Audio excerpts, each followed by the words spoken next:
കഴിഞ്ഞ ദിവസം കുമാരൻ കാട്ടാനയുടെ ആക്രമണത്തിൽ മരിച്ചപ്പോൾ അവിടെയുള്ള പ്രദേശവാസികൾ പലരും പറഞ്ഞൊരു പേരുണ്ട്, അലന്റേത്. അലന്റെ മരണം, കാട്ടാനയുടെ ആക്രമണത്തിൽ അലൻ മരിക്കുന്നത് ഏതാനും മാസങ്ങൾക്ക് മുൻപാണ്. ഇപ്പോൾ നമ്മളുള്ളത് അലന്റെ കുടുംബത്തിലാണ്. അലന്റെ അമ്മയ്ക്ക് അന്ന് ആ ആക്രമണത്തിൽ പരിക്ക് പറ്റിയിരുന്നു. അച്ഛനും നമ്മളോടൊപ്പം ഉണ്ട്. നിങ്ങൾക്ക് നഷ്ടപരിഹാരമൊക്കെ പൂർണ്ണമായി കിട്ടിയോ? ഇല്ല, പൂർണ്ണമായിട്ട് നഷ്ടപരിഹാരമൊന്നും കിട്ടിയിട്ടില്ല. 2 ലക്ഷം രൂപ വൈഫിൻ്റെ ചികിത്സയ്ക്ക് വേണ്ടി ചിലവായിട്ടുണ്ട്, കിട്ടിയിട്ടുണ്ട്. പിന്നെ ഒരു 5 ലക്ഷം രൂപ ചെക്കായിട്ട് തന്നിട്ടുണ്ട് സർക്കാർ. ഇപ്പോഴും അവിടെ കാട്ടാനയുടെ ആക്രമണം നടന്നുകൊണ്ടിരിക്കുകയാണ്. ഞങ്ങളുടെ കുടുംബം മൊത്തം ഒരു 5-6 വീട്ടുകാർ അവിടുന്ന് മാറി ഇപ്പോൾ വാടകയ്ക്ക് താമസിക്കുക. കുമാരൻ എന്ന് പറഞ്ഞ അദ്ദേഹം കാട്ടാനയുടെ ആക്രമണത്തിൽ മരിച്ചു. അപ്പൊ ഇതിലൊന്നും കൃത്യമായിട്ടൊരു നിരീക്ഷണം അതിന് ശേഷം ഉണ്ടായിട്ടില്ലേ? ഫോറസ്റ്റുകാർ വരുന്നുണ്ട്.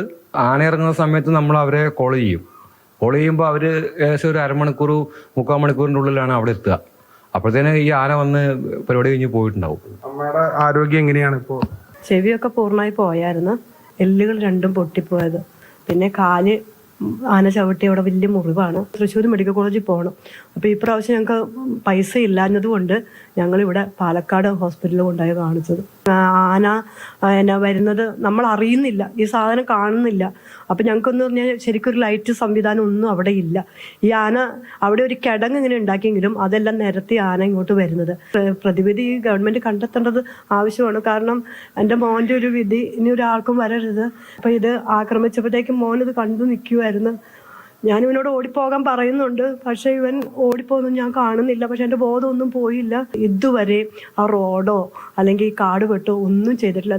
അതുകൊണ്ടാണ് ഞങ്ങൾക്ക് പറ്റിയത്. കാരണം ആന നിന്നത് ഞങ്ങൾ കണ്ടില്ല. വലിയ ലൈറ്റൊക്കെ ഇടുകയാണല്ലേ ഞങ്ങളുടെ അവിടെയൊക്കെ താമസിക്കുന്നവർക്ക് ഈ ആനയ്ക്ക് കാണാനൊക്കെ പറ്റുള്ളൂ. ഞങ്ങൾക്ക് 2 പേർക്കും പണിക്ക് പോകാൻ പറ്റാത്തൊരവസ്ഥ. ആൾക്ക് ഹാർട്ടിന് അറ്റാക്ക് കഴിഞ്ഞിരിക്കുന്ന പേഷ്യൻ്റ്. അപ്പോൾ ഞങ്ങൾക്കെന്ന് പറഞ്ഞു കഴിഞ്ഞാൽ ഇനിയൊക്കെ പണിക്കോ അതിനൊന്നും പോകാൻ പറ്റില്ല. അപ്പോൾ മോൾക്കൊരു ജോലി അത് ഞങ്ങൾ പറഞ്ഞിരുന്നു. പക്ഷെ ഒന്നും ഇതുവരെ അതിൻ്റെ ഒന്നും ആയില്ല. അന്ന് പറഞ്ഞ വാഗ്ദാനങ്ങൾ പലതും ഇപ്പോഴും നടപ്പായിട്ടില്ല. മാത്രവുമല്ല, അത് പലതും നടപ്പായിരുന്നെങ്കിൽ പിന്നീടുള്ള ഒരു ദുരന്തം, കുമാരേട്ടന്റെ ദുരന്തം ഒരുപക്ഷെ ഒഴിവാക്കാനും കഴിഞ്ഞേനെ. മൽഗോഴ്സി മോഹനൊപ്പം ഗൂഗിൾ VS, മാതൃഭൂമി ന്യൂസ്, പാലക്കാട്.